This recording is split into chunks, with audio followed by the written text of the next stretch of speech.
This right here is called a fender roller. And this right here is how we're going to fit these big ass wheels on the Mazda Speed 3. And basically any car on the planet, on their rear fenders is this pesky lip that goes all the way around, and it sticks in, meaning when you lower the car and put big wheels on it, it rubs against this fender, destroys your tire and your fender. With the fender roller and a little bit of heat, you bend that lip in to make it so you can fit big wide wheels like these TD37s we're going to put on the Speed 3. This is actually going to be my first time rolling rear fenders by myself. So you guys are going to either watch me fail today or do really good. When I'm not out driving my car, I'm riding my electric scooter. Highboy sent me out the Highboy Max Pro electric scooter. I've been looking at electric scooters all year, so I was super stoked when Highboy reached out to me. This thing features dual suspension front and rear, has an eco drive and sport mode. That sport mode does 35 kilometers an hour. Highboy's running some real good deals on this right now. If you guys want to take a look, you can also use code CRMAXPRO to get a 5% discount on the Highboy Max Pro. I'll leave the link in the description for you guys to check out.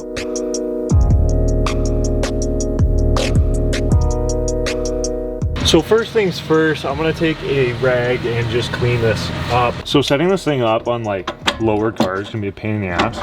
So I would recommend doing this like as one of the first things that you guys actually do to your car. So bolt it to the hub. Now there's a bunch of different settings and everything. Just adjust everything until you know you get to where you want to be. I think I'm gonna kind of start over here because this lip's a little bit bigger. We don't need to do a lot, but it needs to kind of gradually turn up into the fender up here. We have a heat gun, and from this point forward, wish me luck.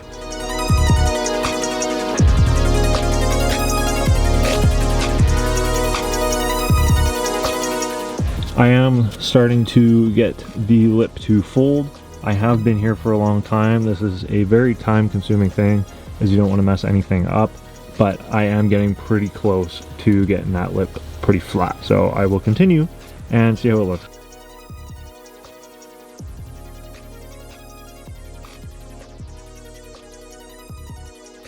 Okay, so this fender is successfully rolled. You guys can't really see in there, but it is all the way to the top. Essentially, you want basically the edge of the lip to be touching the inner side of your fender, then you're kind of, you know, you've kind of done it. I've also pulled out the fender a tad, as you guys can see there. With that being said, this is done. Only rolled it down to just a little bit there. It doesn't need to go all the way. For the second gen, it's almost guaranteed for this silicone or covering to come off. So like I said, I'm gonna go ahead and mask off some of this and spray some sealant on there so that it doesn't rust.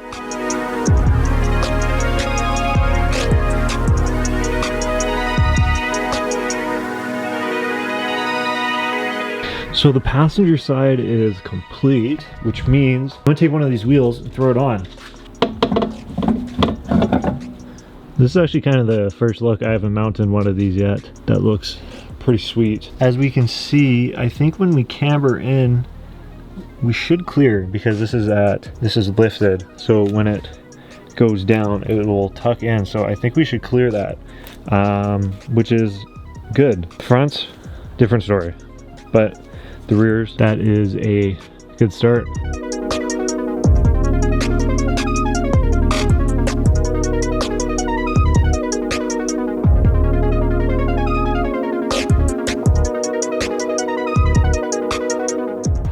And we have completed the fender roll on the Speed 3. I am so stoked to have this done.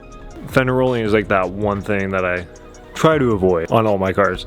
After getting the rhythm of it, everything turned out good, and these are ready for the raise. With that being said, guys, things are starting to look really good on the Speed within the next month. I am so excited to get these things rolling out. Other than that, if you guys enjoyed today's video, make sure to hit the subscribe button, leave a like on the video, and comment down below. Guys, keep it real. I'll see y'all in the next one.